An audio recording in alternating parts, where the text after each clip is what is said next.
When you have a society that has become decoupled from each other and has free-floating anxiety and a sense that things don't make sense, we can't understand it, and then their attention gets focused by a leader or a series of events on one small point, just like hypnosis, they literally become hypnotized and can be led anywhere. Mass psychosis, also known as group mind, mob mentality, or herd mentality. Before modern civilization, we lived in herds, and in order to survive in the herd, we conformed to the herd. This is where mass psychosis all stems from. The most popular examples of explaining mass psychosis are typically angry mobs and violent riots, but these are merely the end results. Mass psychosis begins when the individual mind starts to identify as a member of a group based on any unifying factor. The unifying factor doesn't even need to make sense. For many people, the feeling of unity is enough. Our ego mind innately craves acceptance, and by default, will instinctively conform to whatever group it perceives to be the majority. In order to successfully conform to the group, the individual must put aside personal intuition and follow the guidance of the group. This makes a person highly controllable and spiritually stifles the individual, which causes them to crave group acceptance even more. Man's disposition for mass psychosis has been written about for millennia, most notably in ancient scripture and philosophy. And we all experience this as human beings, whether we reflect upon it or not. Plato argued that due to the nature of group mind, democracy always leads to tyranny and subjugation. His concern was the lack of good leadership, and philosophized on ways of solving this.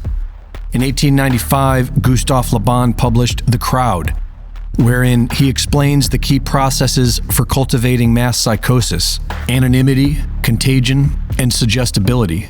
This work is known to have influenced world leaders, businesses, and tyrants, of which the ethics has been written about for decades.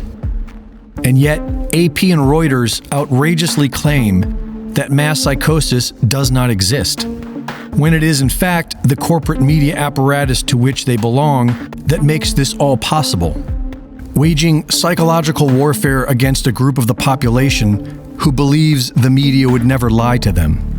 This is why the term mass psychosis is arguably a better term than group mind or mob mentality. A change in the field of consciousness occurs, a devolution from divine inspiration into primitive hierarchy, which has no place in a civilized society. And yet, here we are. Without mass psychosis, today's leaders would have no power. Just like advertising, everything about politics is about cultivating mass psychosis. Whereas the individual pursuit of happiness has inevitably led to beauty and innovation, creating and controlling groups of people, which has been the biggest power play on Earth for all of recorded history, almost always leads to death and destruction. The science and study of mass psychosis could be used to enlighten humanity by educating the individual about the power and potential of the human mind. But today, the very same corrupt media being used by wealthy elites to divide and enslave us says there is no such thing as mass psychosis. Mass psychosis is humanity's burden to outgrow. It is why we accept the lesser of two evils. Many of us are well aware of the frailty of man and the civilized world. The great psychologist Carl Jung's warning to the world was that the individual must come face to face with their own shadow. In order to accomplish this, one must liberate themselves from the collective.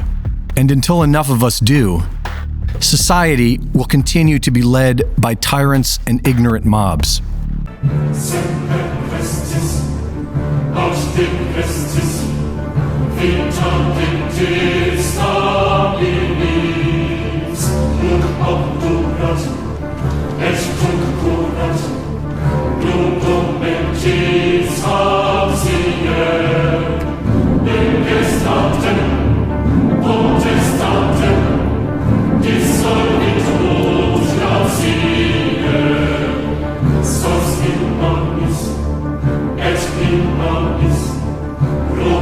und vor